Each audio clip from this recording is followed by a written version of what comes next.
ಎಲ್ರಿಗೂ ಕೂಡ ನಮಸ್ಕಾರ. ನರಕ ಚತುರ್ದಶಿಯ ಬಗ್ಗೆ ಕೆಲವು ವಿಷಯಗಳನ್ನು ತಿಳಿದುಕೊಳ್ಳೋಣ. ನರಕ ಅಂತಂದರೆ ದೈತ್ಯ. ಆ ದೈತ್ಯನ ಹೆಸರಲ್ಲಿ ಮಾಡಿರ್ತಕ್ಕಂಥ ವಿಶೇಷವಾದಂಥ ಚತುರ್ದಶಿ ನರಕ ಚತುರ್ದಶಿ. ಭೂಮಿದೇವಿಯ ಮಗನಾಗಿ ಹುಟ್ಟಿದ ಭೌಮಾಸುರ, ಅವನೇ ನರಕ. ಆ ನರಕನ ಹೆಸರಿನಲ್ಲಿ ಬಂದಿರತಕ್ಕಂತಹ ಚತುರ್ದಶಿ ನರಕ ಚತುರ್ದಶಿ. ಇದೇನು ವಿಶೇಷ? ಕಂಸನ ಹೆಸರಿನಲ್ಲಿ ಯಾವುದೇ ಒಂದು ದಿನ ಇಲ್ಲ, ರಾವಣನ ಹೆಸರಿನಲ್ಲಿ ದಿನ ಇಲ್ಲ, ಇನ್ನು ಬೇರೆ ರಾಕ್ಷಸ ಹೆಸರಿನಲ್ಲಿ ದಿನ ಇಲ್ಲ. ಆದರೆ ಈ ಒಂದು ನರಕನ ಹೆಸರಿನಲ್ಲಿ ಮಾತ್ರ ಈ ಒಂದು ನರಕ ಚತುರ್ದಶಿಯನ್ನು ನಾವು ಯಾಕೆ ಆಚರಣೆ ಮಾಡುತ್ತೇವೆ ಅಂತ ನಿಮಗೆ ಒಂದು ಸಂಶಯ ಬರ್ಬೋದಲ್ವ? ಹೌದು, ಇದು ಬರೇ ನರಕ ಚತುರ್ದಶಿ ಅಲ್ಲ, ನರಕ ನಿವಾರಣ ಚತುರ್ದಶಿ. ಇದು ನರಕದ ಬಾಧೆಯನ್ನು ಪರಿಹಾರ ಮಾಡಲಿಕ್ಕೋಸ್ಕರವಾಗಿ ಅವತ್ತಿನ ದಿನ ನಾವು ಬೆಳಿಗ್ಗೆ ಚಂದ್ರೋದಯ ಕಾಲದಲ್ಲಿ ಅಭ್ಯಂಗವನ್ನು ಮಾಡಿಕೊಂಡು ಯಮನಿಗೆ ತರ್ಪಣವನ್ನು ಕೊಡೋದರಿಂದಾಗಿ ವಿಶೇಷವಾದಂತಹ ಯಮನ ಒಂದು ಪ್ರೀತಿಯಾಗಿ ನಮ್ಮ ಒಂದು ಮೃತ್ಯು ಭಯ ಅಂತ ಅನ್ನೋದು ಪರಿಹಾರ ಆಗುತ್ತೆ, ನರಕ ಭಯ ಅಂತ ಅನ್ನೋದು ಪರಿಹಾರ ಆಗುತ್ತೆ. ಹೀಗಾಗಿ ಅದಕ್ಕೆ ನರಕ ನಿವಾರಣ ಚತುರ್ದಶಿ ಆದ್ದರಿಂದಾಗಿ ಅದಕ್ಕೆ ನರಕ ಚತುರ್ದಶಿ ಎಂಬುದಾಗಿ ಹೆಸರು ಕೂಡ ಬಂದಿದೆ.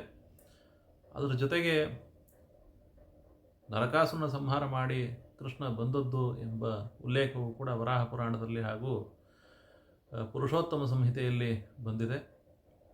ಕೃಷ್ಣ ಪರಮಾತ್ಮ ಸತ್ಯಭಾಮಿಯ ಜೊತೆಗೆ ಹೋಗಿ ನರಕಾಸುರನ ಸಂಹಾರವನ್ನು ಮಾಡಿದ ದಿನ ನರಕ ಚತುರ್ದಶಿ ಎಂಬುದಾಗಿಯೂ ಕೂಡ ಹೆಸರು ಬಂದಿದೆ. ಅವತ್ತು ವಿಶೇಷವಾಗಿ ಆಶ್ವೇನ ಕೃಷ್ಣ ಪಕ್ಷಸ್ಯ ಚತುರ್ದಶ್ಯಾಂ ವಿಧೂದಯೇ ತಿಲತೈಲೇನ ಕರ್ತವ್ಯಂ ಸ್ನಾನಂ ನರಕ ಭೀರುಣ.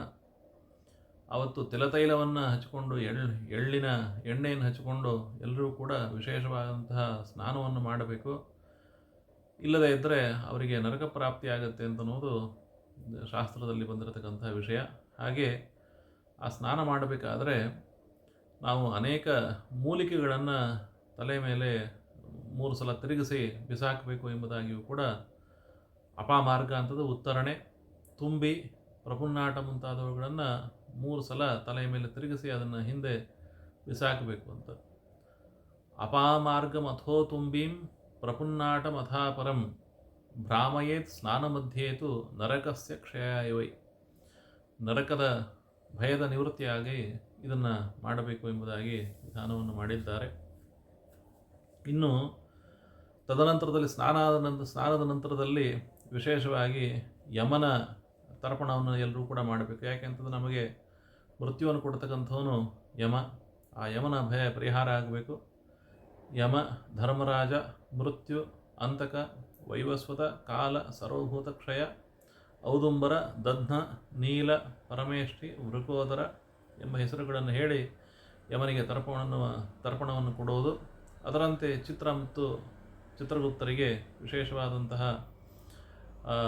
ಒಂದು ತರ್ಪಣವನ್ನು ಕೂಡ ಕೊಡತಕ್ಕಂಥದ್ದು. ಮತ್ತು ಅದರಂತೆ ಅದರಲ್ಲಿ ಯಮನ ಸಲುವಾಗಿ ದೀಪವನ್ನು ಕೂಡ ಹಚ್ಚಬೇಕು ಎಂಬುದಾಗಿ ತ್ರಯೋದಶಿಯಿಂದಲೇ ಅದರ ಆರಂಭವಾಗಿದೆ.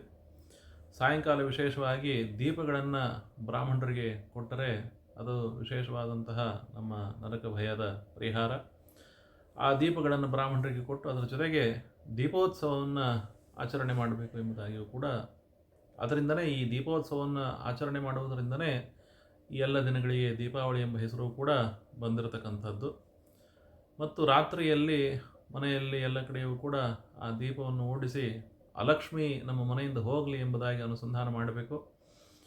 ಅದಕ್ಕೆ ಪೂರ್ವಭಾವಿಯಾಗಿ ಅಲಕ್ಷ್ಮಿ ನಮ್ಮ ಮನೆಯಿಂದ ಹೋಗಬೇಕಾದ್ರೆ ನಮ್ಮ ಮನೆಯ ಹೊಲಸನ್ನೆಲ್ಲ ನಾವು ಒಂದು ಸರಿಯಾಗಿ ಹೊರಗೆ ಹಾಕಿ ಅದು ಒಂದು ವಾರ್ಷಿಕವಾದ ಅದರ ಒಂದು ಸ್ವಚ್ಛತೆಯೂ ಕೂಡ ಆ ಮೂಲಕವಾಗಿ ಆಗಬೇಕು ಎಂಬುದಾಗಿ ಒಂದು ವ್ಯವಸ್ಥೆ ಮಾಡಿದ್ದಾರೆ.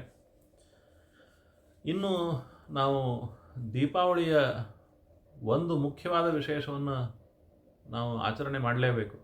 ಅದೇನು ಅಂತಂದರೆ ಪಟಾಕಿಯನ್ನು ಹೊಡಿತಕ್ಕಂಥದ್ದು. ಪಟಾಕಿ ಹೊಡಿಬೇಕು ಅಂತ ಯಾವ ಶಾಸ್ತ್ರದಲ್ಲಿದೆ? ಪಟಾಕಿಗಳು ತಯಾರಾಗಿದ್ದೇ ಒಂದು 100 ವರ್ಷ, 200 ವರ್ಷ, 300 ವರ್ಷಗಳ ಹಿಂದೆ. ಪಟಾಕಿಯನ್ನು ಹೊಡಿಬೇಕು ಅಂತಲೂ ಶಾಸ್ತ್ರದಲ್ಲೇ ಇಲ್ಲ. ಅದರಿಂದಾಗಿ ಇಂಥ ಅನಿಷ್ಟ ಪದ್ಧತಿಯನ್ನು ಎಲ್ಲ ಕಡೆ ಹೊಡೆದು ಹಾಕಬೇಕು ಅಂತ ನಮ್ಮ ದೇಶದ ಎಲ್ಲ ದೊಡ್ಡ ದೊಡ್ಡ ಮಹಾನುಭಾವರಿಗೆಲ್ಲ ಪ್ರಚಾರ ಮಾಡ್ತಾ ಇದ್ದಾರೆ. ಆದರೆ ಈ ಪಟಾಕಿಗಳನ್ನು ಹೊಡೆಯೋದು, ವಿಶೇಷವಾಗಿ ರಾಕೆಟನ್ನು ಹೊಡೆಯುವುದು ನಮ್ಮ ಶಾಸ್ತ್ರದ ಸಂಪ್ರದಾಯದಲ್ಲಿ ಬಂದಿರತಕ್ಕಂಥದ್ದು. ಯಾಕೆ ಅಂತಂದರೆ, ಈ ಮಹಾಲಯ ಪಕ್ಷಕ್ಕಾಗಿ ಪಿತೃಗಳು ಯಮನ ಲೋಕದಿಂದ ನಮ್ಮ ಭೂಮಿಗೆ ಬಂದಿದ್ದಾರೆ. ಅಂಥ ಬಂದ ನಮ್ಮ ಪಿತೃಗಳನ್ನು, ಪೂರ್ವಜರನ್ನು ನಾವು ಸತ್ಕಾರ ಮಾಡಿ ಅವರಿಗೆ ಶ್ರಾದ್ದಾದಿಗಳನ್ನು ಮಾಡಿ ಸಂತೋಷಪಡಿಸಿದ್ದೇವೆ. ಆ ಗೌಣಕಾಲ ಇಲ್ಲಿಯವರೆಗೂ ಕೂಡ ಇದೆ.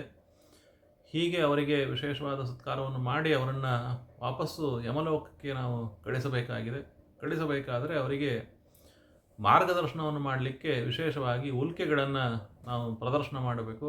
ಆವಾಗ ಆ ದೀಪದ ನೆರವಿನಿಂದ ಅವರು ತಮ್ಮ ಲೋಕಕ್ಕೆ ಅವರು ಹೋಗಬಹುದು ಎಂಬುದಾಗಿ ಶಾಸ್ತ್ರದಲ್ಲಿ ವಿಹಿತವಾದಂತಹದ್ದು.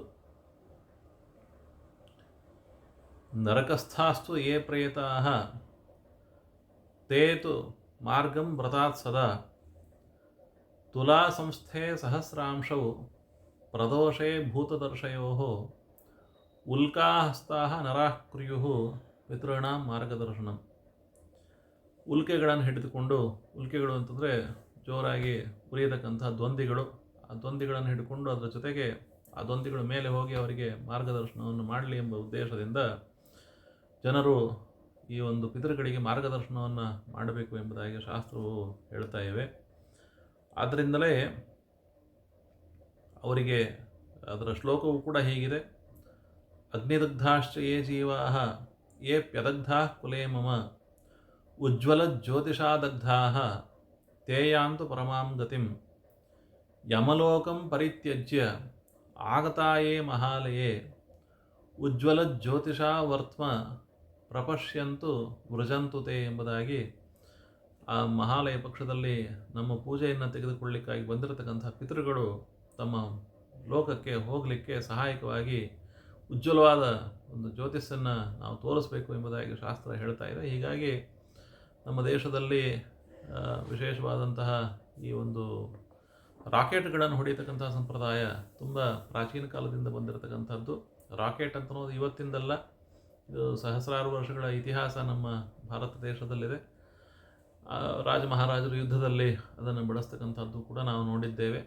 ಅದರಂತೆ ವಿಶೇಷವಾಗಿ ದೀಪಾವಳಿಯ ಸಂದರ್ಭದಲ್ಲೂ ಕೂಡ ಆ ಉಲ್ಕೆಗಳನ್ನು ಬಿಟ್ಟು ತನ್ಮೂಲಕವಾಗಿ ಪಿತೃಗಳಿಗೆ ಸಹಾಯ ಮಾಡಲಿಕ್ಕೆ ಬಳಸ್ತಕ್ಕಂಥದ್ದು. ಹೀಗಾಗಿ ಆ ಒಂದು ಪಟಾಕಿ, ವಿಶೇಷವಾಗಿ ಉಳಿದ ಎಲ್ಲ ಚಟ್ಪಟ್ ಎಂಬತಕ್ಕಂಥ ಶಬ್ದವನ್ನು ಮಾಡುವ ಪಟಾಕಿಗಳಿಗಿಂತ ಮೇಲೆ ಆಕಾಶದಲ್ಲಿ ಹೋಗಿ ಪಿತೃಗಳಿಗೆ ಮಾರ್ಗದರ್ಶನವನ್ನು ಮಾಡತಕ್ಕಂತಹ ರಾಕೆಟ್ಗಳಿಗೆ ವಿಶೇಷವಾದಂತಹ ಪ್ರಾಶಸ್ತ್ಯವನ್ನು ನಮ್ಮ ಶಾಸ್ತ್ರದಲ್ಲಿ ಕೊಟ್ಟಿದ್ದಾರೆ. ಹೀಗಾಗಿ ಈ ವಿಷಯವನ್ನು ತಿಳಿದುಕೊಂಡು ನಾವು ದೀಪಾವಳಿಯನ್ನು ಆಚರಣೆ ಮಾಡೋಣ ಅಂತ ಹೇಳ್ತಾ, ನಿಮಗೆಲ್ಲರಿಗೂ ಕೂಡ ವಿಶೇಷವಾಗಿ ದೀಪಾವಳಿಯ ಶುಭಾಕಾಂಕ್ಷೆಯನ್ನು ತಿಳಿಸುತ್ತಾ ನನ್ನ ಮಾತನ್ನು ಮುಗಿಸ್ತಾ ಇದ್ದೇನೆ. ಕೃಷ್ಣಾರ್ಪಣ ವಸ್ತು.